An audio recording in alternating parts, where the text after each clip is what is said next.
Hello and welcome to Something Big, coming to you from Pakenham. I'm David Farrelly and I'm here with Stacey. Stacey, it's been a big week. It has. It's been busy.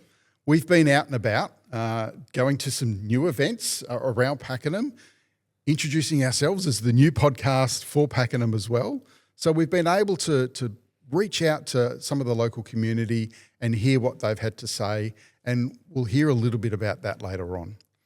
What have you been up to this week, Stacey? Look, to be honest, not a lot. I'm gradually making myself back into work slowly. I've just had a little bubba. Stacey's a new mum. I'm a new mama. I have a little girl. Her name's Ella. So she does take up most of my time nearly every single day. So they tend to do that, don't they? They do. If she's not sleeping, she's eating. If she's not eating, she's playing. If she's not playing, she's sleeping. So yeah. It's a lot, just round and round the clock. It's, I imagine, affected your career path at the moment, and your social life has changed somewhat. Yeah, look, I definitely thought that I'd be coming back to work after 3 months. Like, without a doubt, if you asked pregnant Stacey, I would have been like, 3 months, I'll be back, no problems. As soon as I saw her and I had her in my arms, I was like, there's no chance I'm going back to work right now. I can't leave her. That's gorgeous. But yeah, no, and yeah, it definitely does take a hit on your social life and everything like that. But just being surrounded by like the friends and family that I am, I'm fine with it. Yeah. Everyone's quite understanding, very supportive. So I'm very lucky. That's fantastic. And what about yourself? What have you been up to? I tend to go to quite a few community organisations. You're a busy man. Check in with some of those, and I really enjoy it though. That's why I do it.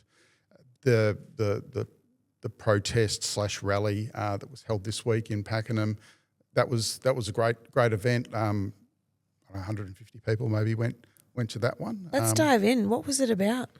So that's a scrap the tax. You might have seen this around Victoria, especially in regional areas.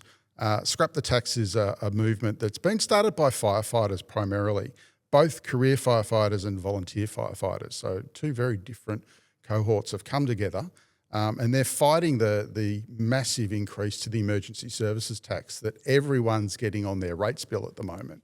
And whilst in suburbia we don't necessarily have a huge increase that we might notice, it might be $100, $150, so it's not a small amount on top of what we're already paying. But farmers in particular and small business owners, so if you own a lovely studio like we sit in at the moment, you're paying your rates, and then you're paying an incredibly high new tax to pay for, supposedly to pay for these emergency services, but they're actually not coming to those emergency services the way that they've been promised. And a lot of the justification behind it is to pay for things that we're already paying for through other taxes. It's just that so they're double dipping.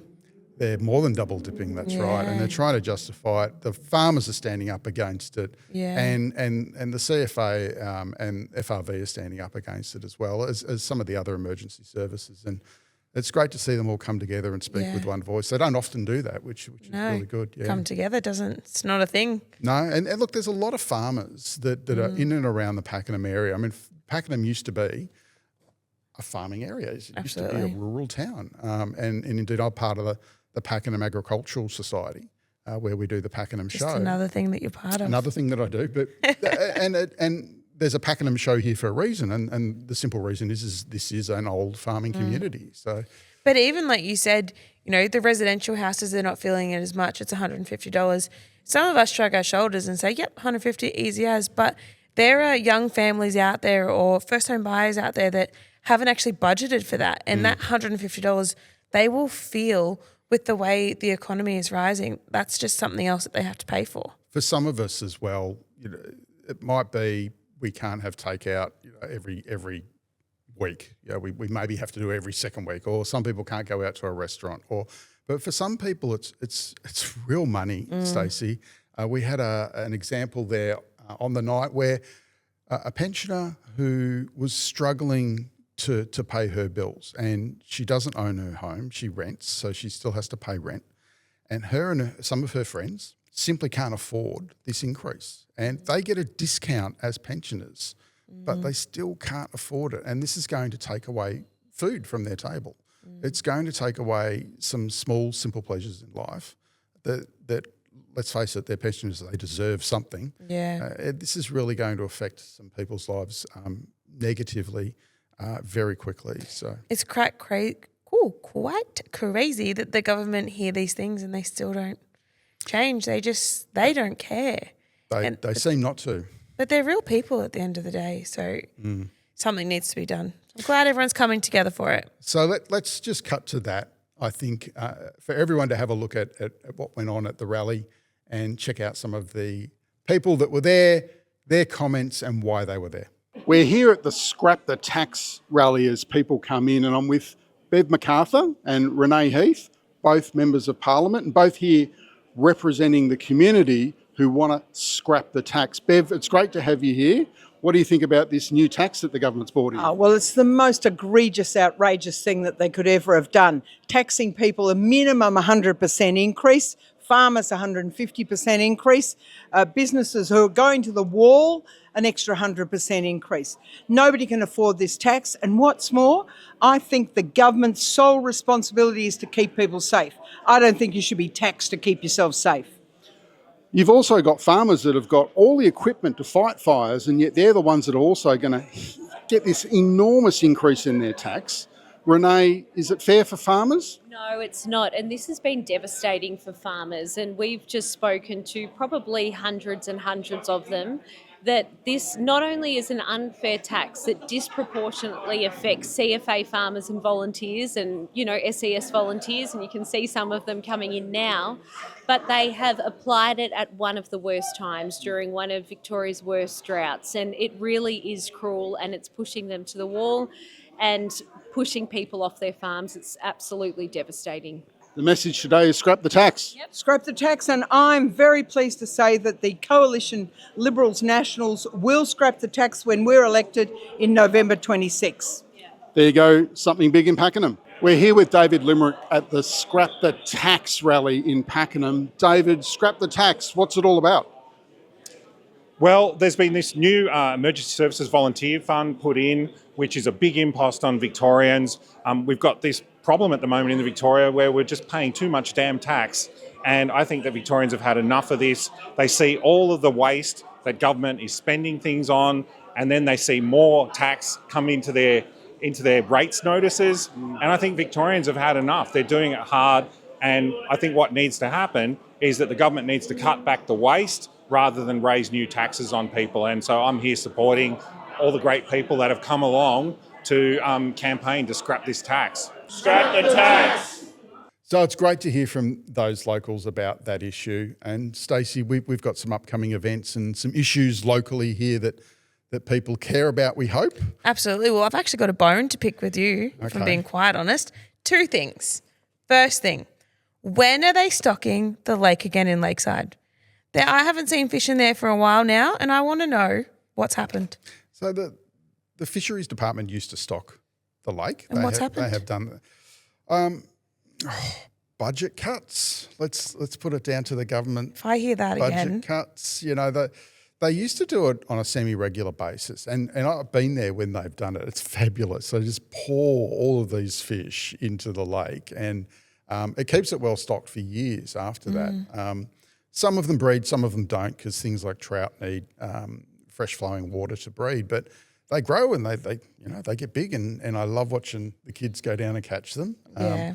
Don't know that I'd eat them out of the lakeside lake, but others do, and they say it's fine. But I think just the kids going down there and doing it is, an experience for them to go fishing. Brilliant activity. And, for years and years, council wouldn't let you fish. Really? They banned it. Of course they did. What else? What else do we have to do? But you can now. So, unfortunately, I haven't got an answer for that one. The Fisheries Department really need to get their act together and sort out their budget so that they can start to stock some of these regional areas like Lakeside to come and get some fish. And it's a great activity for the kids, and especially when you consider that the state government actually had a program not long ago to give fishing rods and reels to kids in primary school. I didn't even know that. Yeah. Yeah, wow. So they need somewhere to fish or something to catch. Something, yeah. Before I go to my next one, we were just speaking off camera about this. You seem to think that yellow belly is better than trout. I do. I'd like to put a debate up. If we can put a poll somewhere, Mr. Producer Man, I think that'd be fabulous because I just can't get on board with you. What do you think, guys, at home? Do you like trout or do you like yellow belly or do you like another fish? I mean, I'd like to let everyone know there is a right and wrong answer. So I've never been a trout fan. I just find it oily and really, really, I know this is going to sound weird, really fishy. yeah, it's a fish. It's a fish. It happens. Yes. Whereas I actually prefer to eat saltwater fish, which is where I do most of my fishing, and things like flathead and So garfish. you're saying you don't go fish down in the lake? I enjoy watching the kids fish Okay. at the lake. Yeah. This comes to my second issue is the duck feeding. Mm-hmm. So I have heard down the grapevine of the Facebook group, there has been 100% increase in our duck feed, going from $1 to $2. Absolute rort. What's happened there? Yeah, cost of living, unfortunately. The duck feed for Lakeside is done by volunteers. So it's done by Lakeside Residents Group. We love them. I happen to be the president, but that doesn't This is have why any I'm bringing bearing. it up to you. The committee resolved to raise the cost of the duck food, and very simply, we've never raised the cost of the duck food until just recently. You're going to start to see that change come through. It's not there right now, but it will. You will start to see it. The cost of the feed for us has gone up. We are volunteers. We package it all up individually, so it's all done by hand. There's no machines doing it. It's just keen volunteers. I'm just picturing you at home just watching TV, packaging some duck food. All done lovingly by our great volunteers. And the cost there has gone up, unfortunately. The plastic bags, the labelling, the duck food itself, it's all gone up, and we've had to cover those costs for a little while. We didn't want to raise it because we love the fact that people are grabbing the duck food and going down to the lake and doing the right thing and not feeding them bread, Stacey. Who would feed them bread? These people. These people. Looking after the ducks' health by giving them the right food, and it helps to raise funds for the Lakeside Residents Group. And the Lakeside Residents Group uses that money to host different events like the one that's coming up at the end of October, which is Halloween. And you'll be able to see our producer, Craig Hollywell, there, who's going to be taking photos of all the kids in their great costumes at Lakeside Residents Group Halloween event. So come and check that out. Cheeky little plug. Cheeky little plug. I have to get that one in. So yeah, it's gone up, but for good reason, and we've tried to keep it as low as possible. Yeah, beautiful. And for people that don't know, you can purchase this, correct me if I'm wrong here, you can purchase it at Coles. Yes. And you can purchase it at the service station across the Lil & Co. Lil & Co. Cafe, which is just over the highway. Okay. Sort of opposite, I guess, Office Works there. Yeah. Yeah. So Good cafe, by the way, good coffee. why are we not stocked in the cafe that's right opposite the lake in the cultural In centre? the cultural centre? Yeah. It used to be stocked there, Okay. and then the contract changed for the cafe. So new operators, they decided to do their own. So Let's leave it there. Full and stop. that's fine. They're allowed to do that. It's their business. They're allowed to do. And I love their business. I go there often. Indeed, I go there on Thursday night sometimes to watch their music of an evening as they turn it into a bar. But they do it themselves. But it goes in their pocket. It doesn't go to the community. That's okay. All right. There's some other stuff that's going on as well. The Pakenham Golf Course has got feedback open for the community. So if you've got an idea about what you want to see there at the Pakenham Golf Course, go onto Council's website and give them some feedback. Personally, I want to see it stay as a golf course. I know we've had that conversation. Yeah, absolutely. Needs it. Pakenham needs it. We need options, I think, in particular. And school holidays are coming up, Stacey. They're starting at the end of the week. we've got a little way to go. The school holidays, there's always programs run locally for the school holidays, which is great. They're done usually by the council and some of the other community groups. So make sure you check out council's website to check out what some of those events are. But I do know something unusual is coming to Pakenham, something we don't often see in Pakenham. I want to say something big. We've already done that. And that's the ballet. Oh, that's right. The ballet's coming to the Cultural Centre, the Triple C. Yes. We were just chatting about this. Aladdin. Yeah. Aladdin is ballet now. I mean, I could see it. I can see it. Yeah. Oh, look, I can see it as well. I think it'd be interesting and something a little bit different for us here in Pakenham to go and enjoy. I'm excited for it. The big news here in Melbourne, here in Pakenham, here everywhere in Victoria, though, always this time of year. Always. I'm concerned. I don't know what you're about to say. It's the footy. It's the finals. Oh, yes. It's on every weekend. I can't get away from it, really. My husband loves watching it. I'm not a footy fanatic. I'm in it. Do you have a team? I've had one growing up that I'm not allowed to ever change from. Yeah. So, yes, it's Hawthorn. Well, you're in the finals. I wouldn't have even known.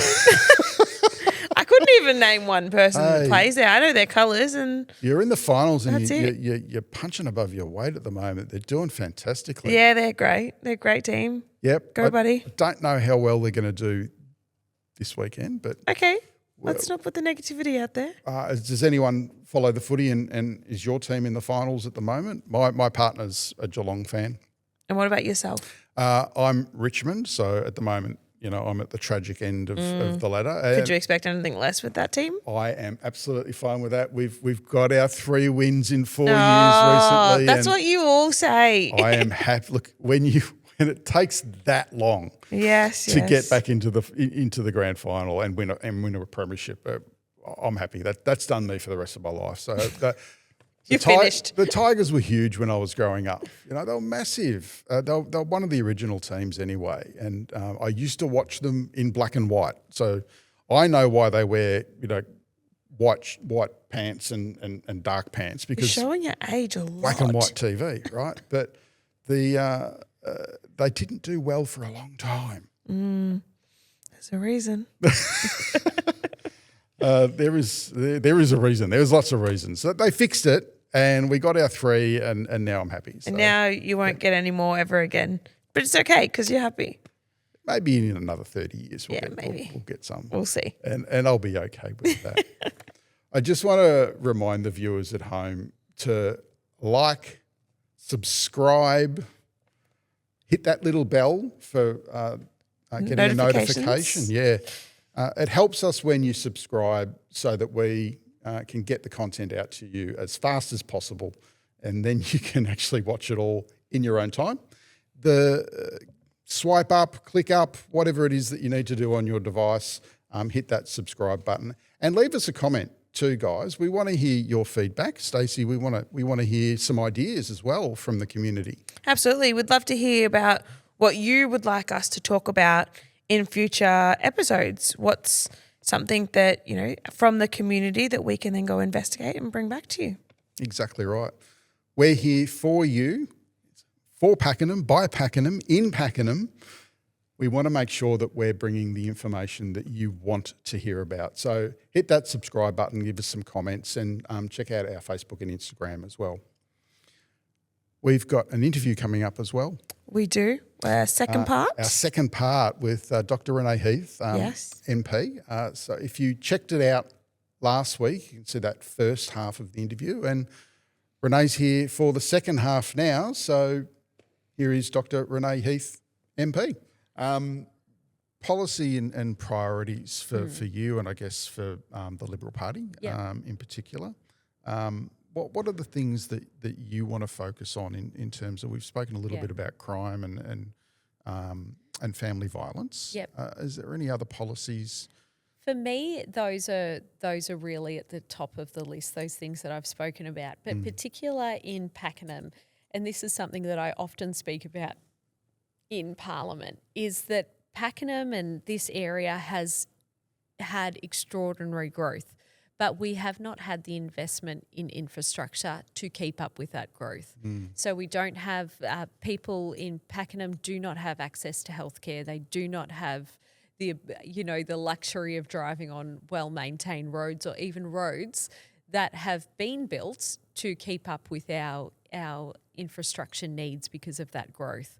That is something that I will continue to fight for. Another one that I know you and I have spoken about quite a lot is sporting facilities in the region. There is not enough.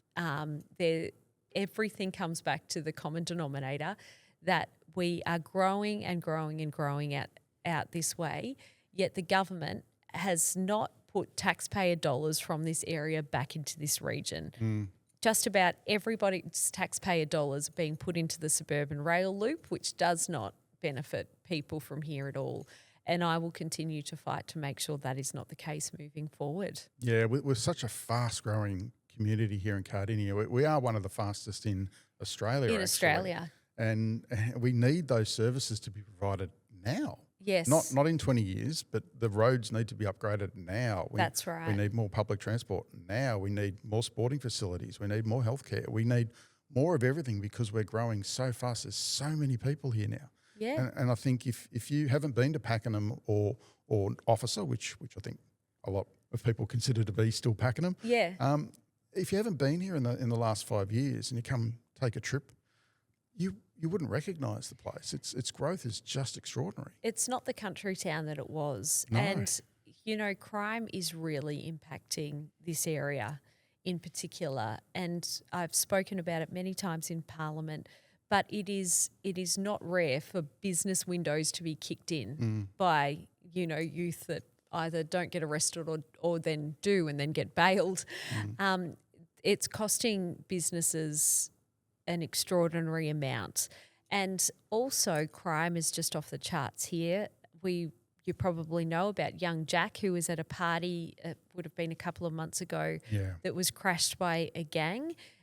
He was videoed on by part of the gang while some others beat the living daylights out of him. He ended up with a broken eye socket. He ended up, it was so bad.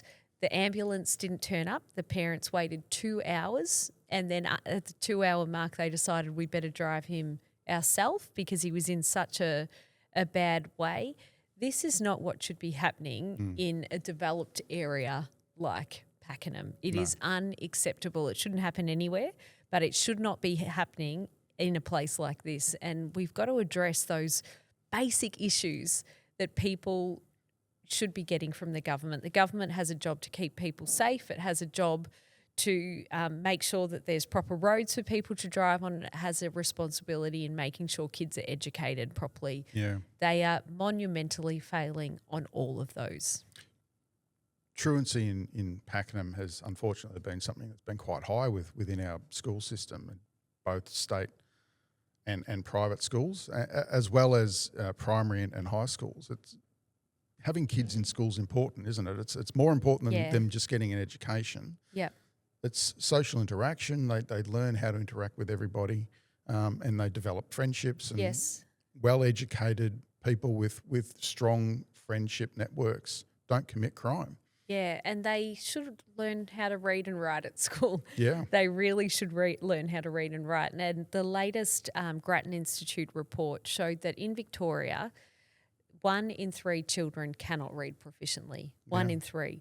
And the more rural you get, and in rural and regional areas, and this is considered rural and regional in that sense, it's 1 in 2 children cannot read proficiently. And there is a lot of work that needs to be done there.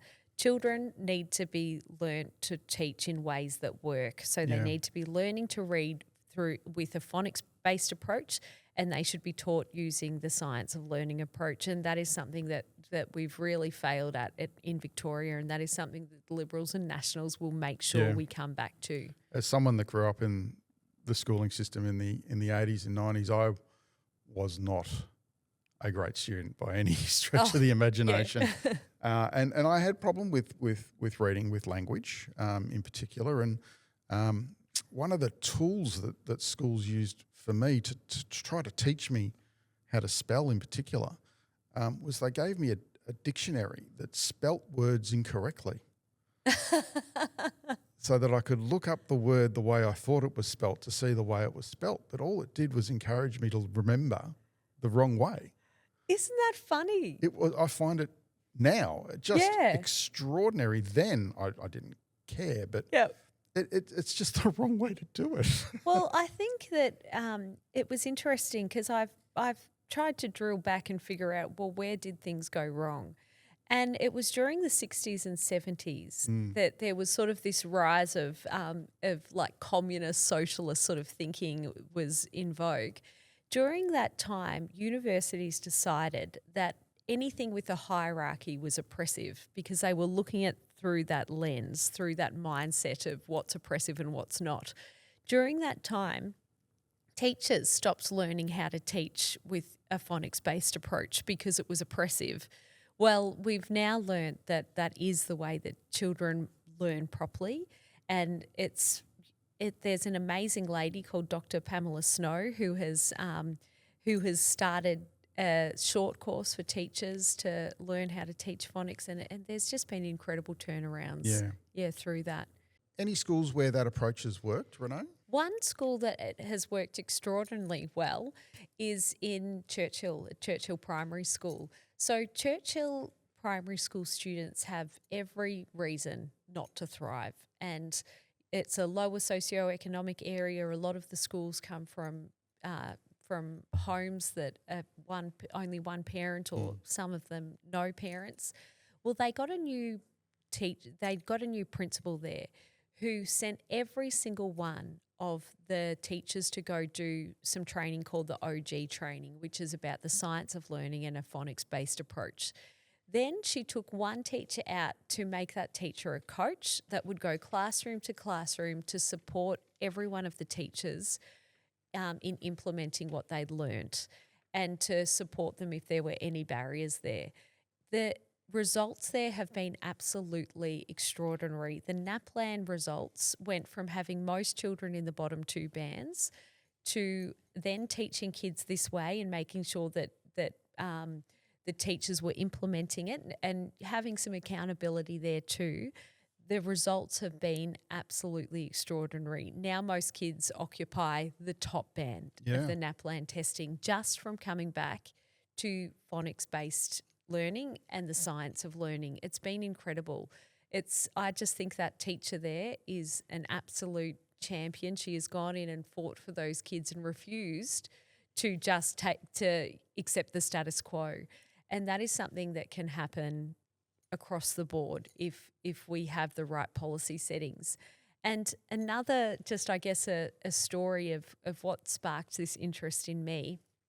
Many years ago, well before politics, I used to just help a couple of kids every Wednesday with their homework and talk about different things that were going on at school.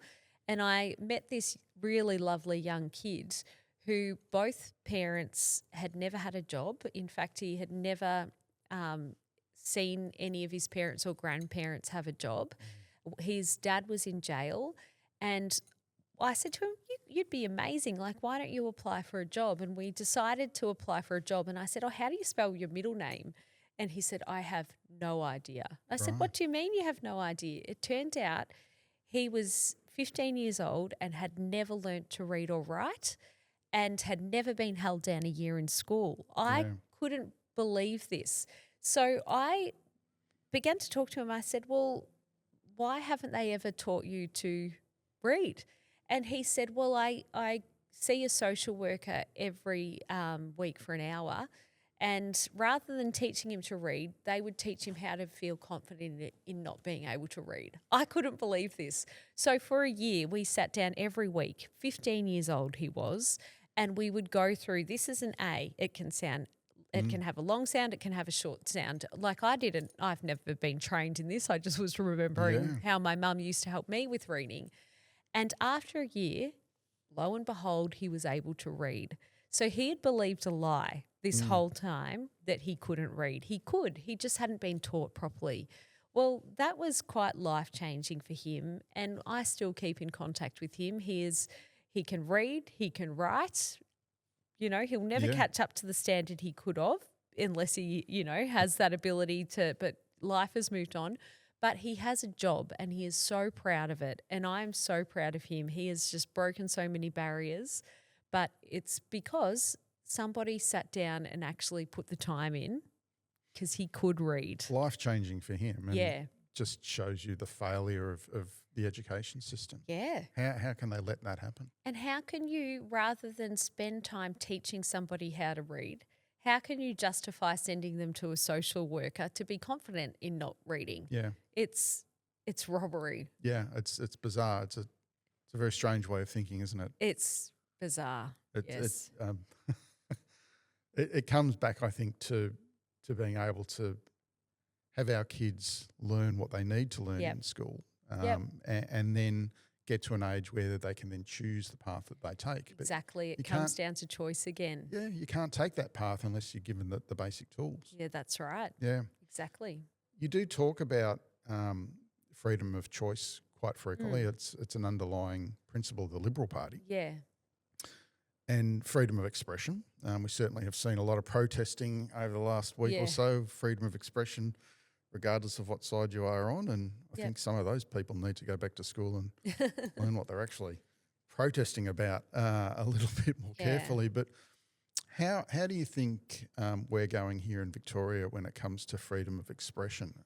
I think, and what made me really realise that I care about it is I think that we have a very lopsided approach to equality.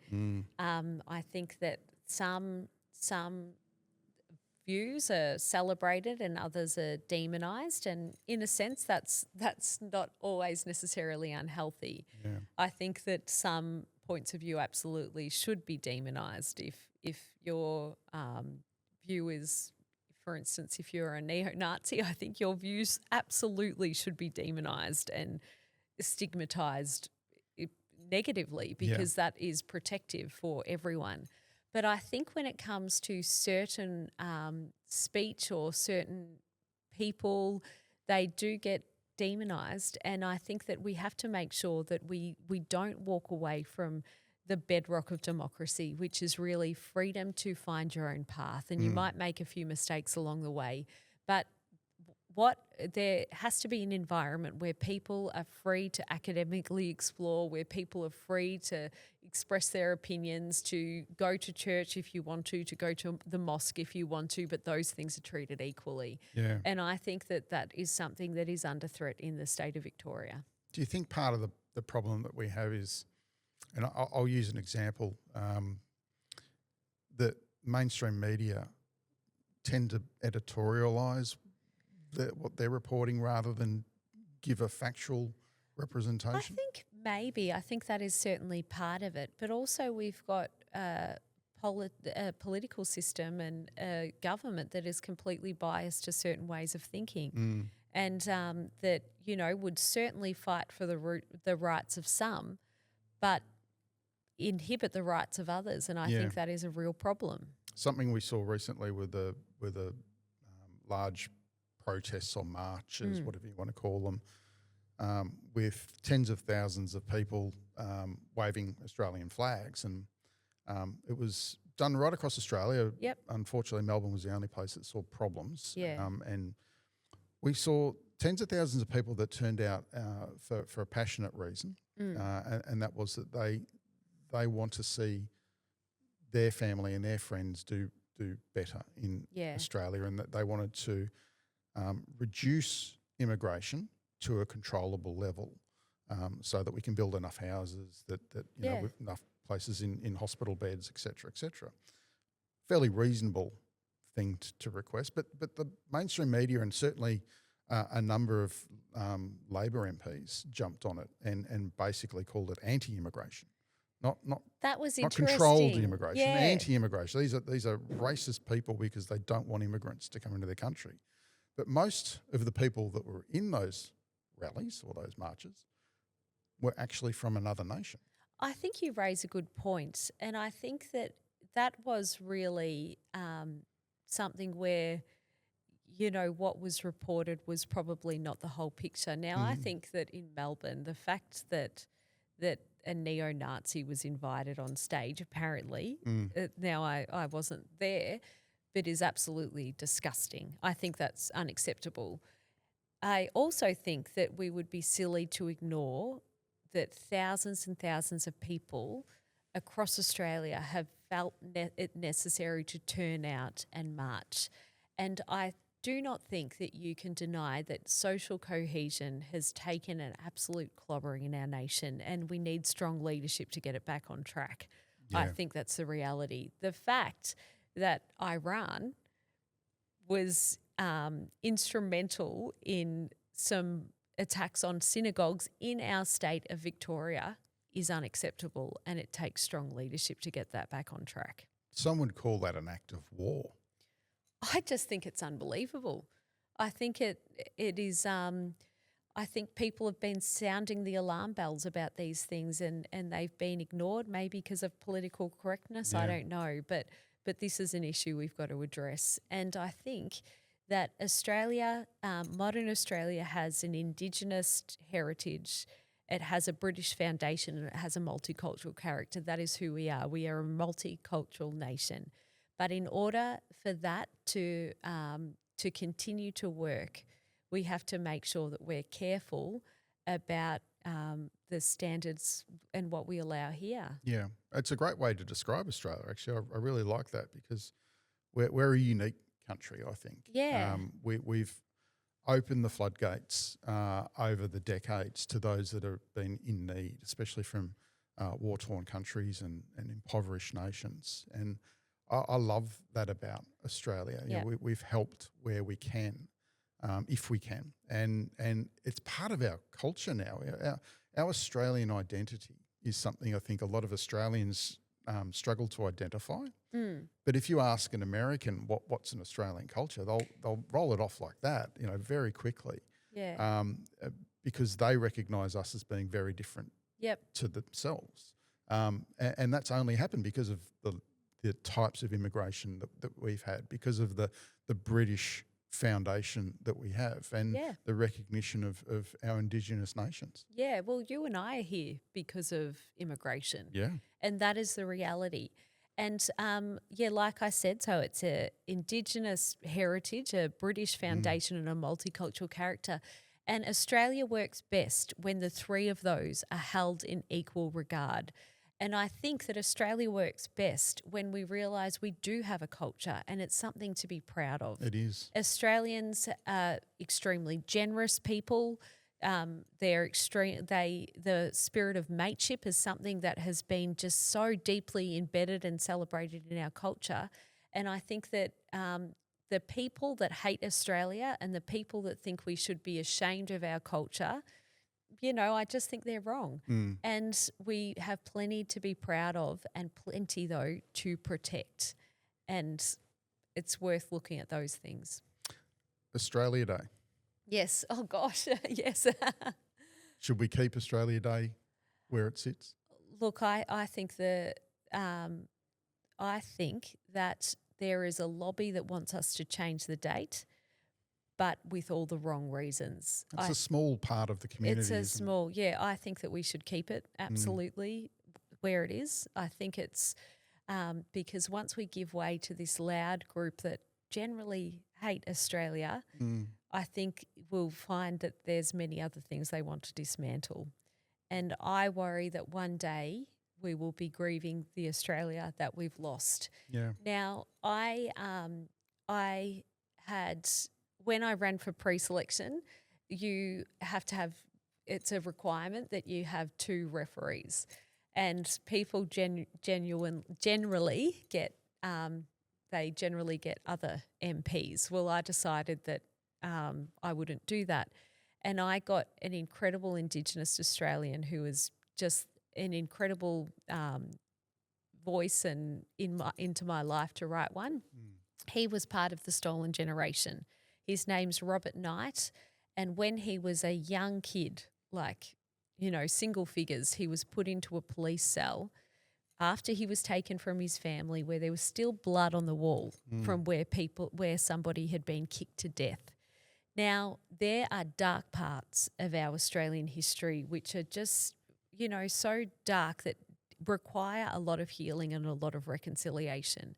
And I said this in my maiden speech, and I believe it as much as I did then, I believe it even more today, that Australia needs reconciliation. It needs healing. But that isn't going to happen in Parliament. That's going to happen when individuals cross borders that they think might be, or barriers, I should say, not borders, cross barriers that have maybe made them feel uncomfortable, and start to walk hand in hand with their Indigenous brothers and sisters to build real relationship, to build, to face fears and cross barriers that they haven't before. That's where reconciliation is going to take place, and I believe it's vitally important. We shouldn't cancel out, as I think the left like to say quite frequently. We shouldn't cancel our past, our history, No. as horrible as some of it is. We need to. Human history is horrible. It can be, and the only way that you improve in the future is to learn from your past. Yep. So we need to, I think, recognise those failings. Yep.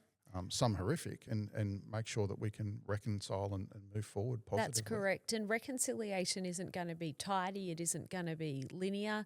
In fact, there'll be many times where there's discomfort, but it's worth the journey. And one thing that this man, Robert Knight, said to me, which, just impacted me so much, he said, our families have been reconciled because we have walked paths together that not many other people have. And I'm so thankful for that.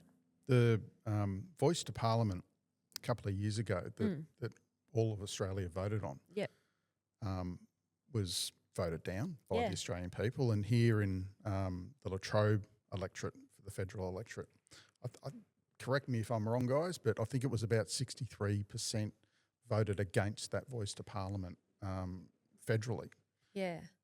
What we're seeing here in Victoria, though, is the Victorian Labor government completely intending... Ignoring it. Well, ignoring those results, but intending on introducing their own treaty without consulting the Victorian people. Yeah. What are they thinking? Look, I think that you just cannot deny that Australia resoundingly rejected division, not because they do not believe that a lot of Indigenous Australians, let me start that again. Australia rejected division, not because they do not deeply care about Indigenous Australians and closing the gap, but because the way they went about it was wrong. And I think that when you actually look at the civil rights movement, Martin Luther King Jr., people like this, they fought and gave their lives because they believed in it so strongly, was that people shouldn't be judged by the colour of their skin but by their character. Now, I think a lot of Australians felt that this was a step backwards and it was not what those civil rights leaders lived and died for. Yeah. And I think that we would be wise to listen to that. Yeah, agreed. Politics is an interesting game, I guess. And you mentioned that you think it's probably a little bit more difficult being a female. What do you think needs to change?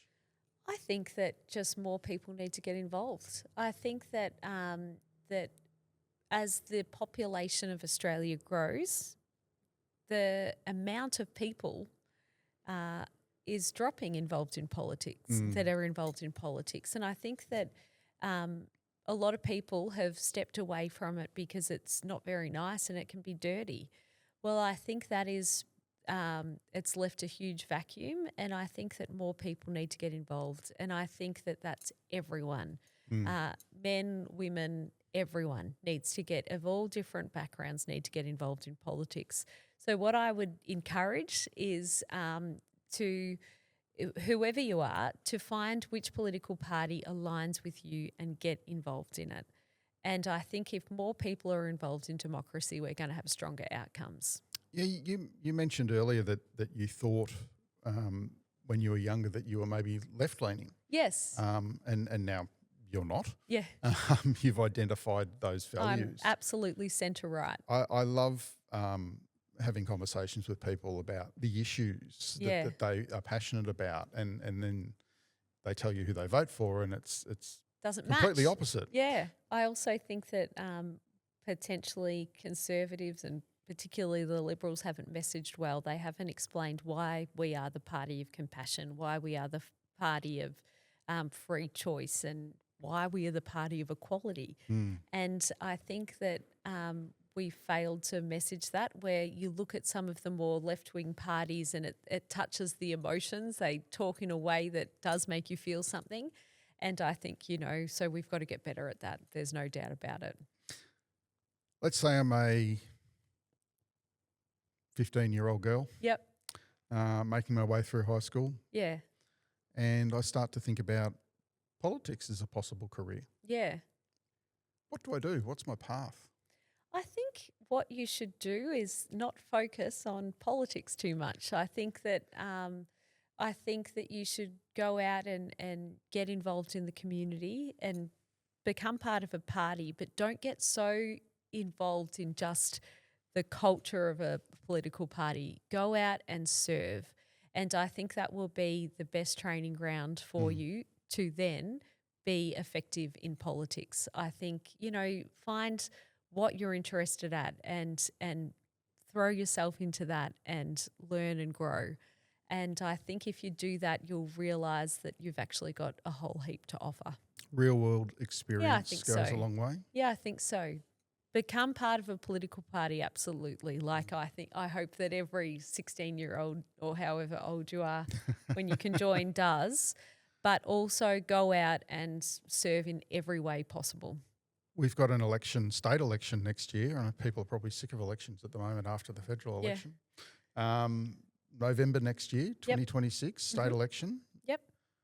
What are going to be, do you think, the important issues here locally in Pakenham? I think locally, I think it will be whether or not the people, your candidates, are able to do something to reduce crime. I think that's front and foremost, and it's going to be whether or not there's fairness in how the funding is distributed. I do not think that it's okay that every single Victorian pays taxes, yet all the money is going to the suburban rail loop. So I think, if we're growing, we're an area that's growing, that we have to have the infrastructure to keep up. Yeah.